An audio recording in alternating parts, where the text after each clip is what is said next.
Edu, primeiro tempo, o Guarani começou bem, né? Começou em cima, começou jogando um futebol que aparentemente parecia muito agressivo, faz 1-0, um gol de falta, uma falha. A gente tem que ressaltar isso do goleiro Rafael William. E depois, a partir disso, não jogou mais futebol no primeiro tempo, né? Tomou a virada, inclusive, no primeiro tempo.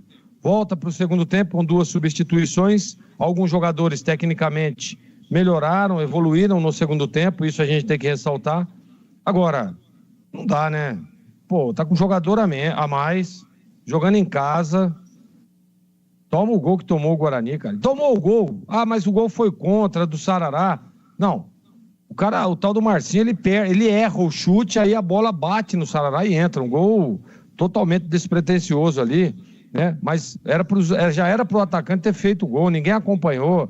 A jogada aqui pelo lado direito, ninguém acompanhou também. Tá com jogador a mais, pô. É só posicionar o time, dá tempo até de fazer o gol para você fazer o terceiro e virar o jogo. Não entregar de bandeja, de mão beijada, como fez o Guarani, desculpe. Faltou um pouco mais de agressividade para o time, faltou um pouco de organização em alguns momentos. E o que está faltando, sabe o que a gente percebe ali depois do jogo, viu, Edu? Aquela movimentação, o Catarino tentando falar com os jogadores, jogador brabo aqui, bravo ali, xingando, gesticulando. Sabe o que é isso? É a parte emocional do time, que tem que estar preparado.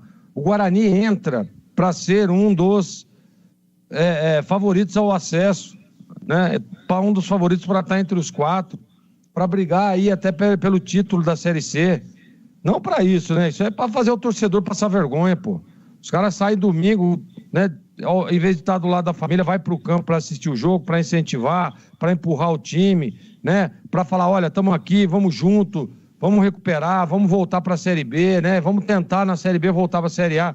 Mas se não tiver um comprometimento dentro do campo, não vai adiantar. E não dá para ficar xingando aqui o treinador. Ah, o treinador escalou errado. Ah, o treinador não fez isso, não fez aquilo. Ah, diretor, não. É responsabilidade. É responsabilidade. O jogador dentro do campo, ele precisa entender, pô, tá com 50 minutos de jogo. Nós estamos com um jogador a mais. Vai tomar o gol? Mas não é nem com um jogador a menos tem que tomar o gol. Mesmo jogando em casa. Agora tá com o jogador a mais, é o Guarani que tem que propor, é o Guarani que tem que fazer o que fez o Maringá, com o jogador a menos. Então, assim, faltou um pouco de responsabilidade. E outra coisa, tudo bem, um time jovem, o time do Guarani, né?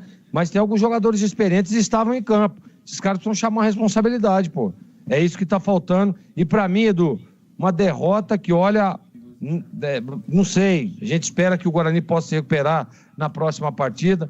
Vai enfrentar o Brusque, né? Fora de casa. Isso. Jogo duro, jogo duríssimo, né? E nós fizemos o jogo ontem, Brusque e Ituano, que o empate de 0-0, mas o Brusque mostrou muita organização, vai ser problema pro Guarani vencer lá. E agora precisa voltar com vitória, não tem outro caminho. Sabe por quê? Eu tava falando isso no começo do jogo. Não pega mais esses pontos do Maringá, o Guarani não tem como recuperar. Já foi. Não vai enfrentar mais o Maringá nessa fase. Então precisa estar muito atento e fazer a lição de casa. Senão não vai conseguir nem se classificar, Edu.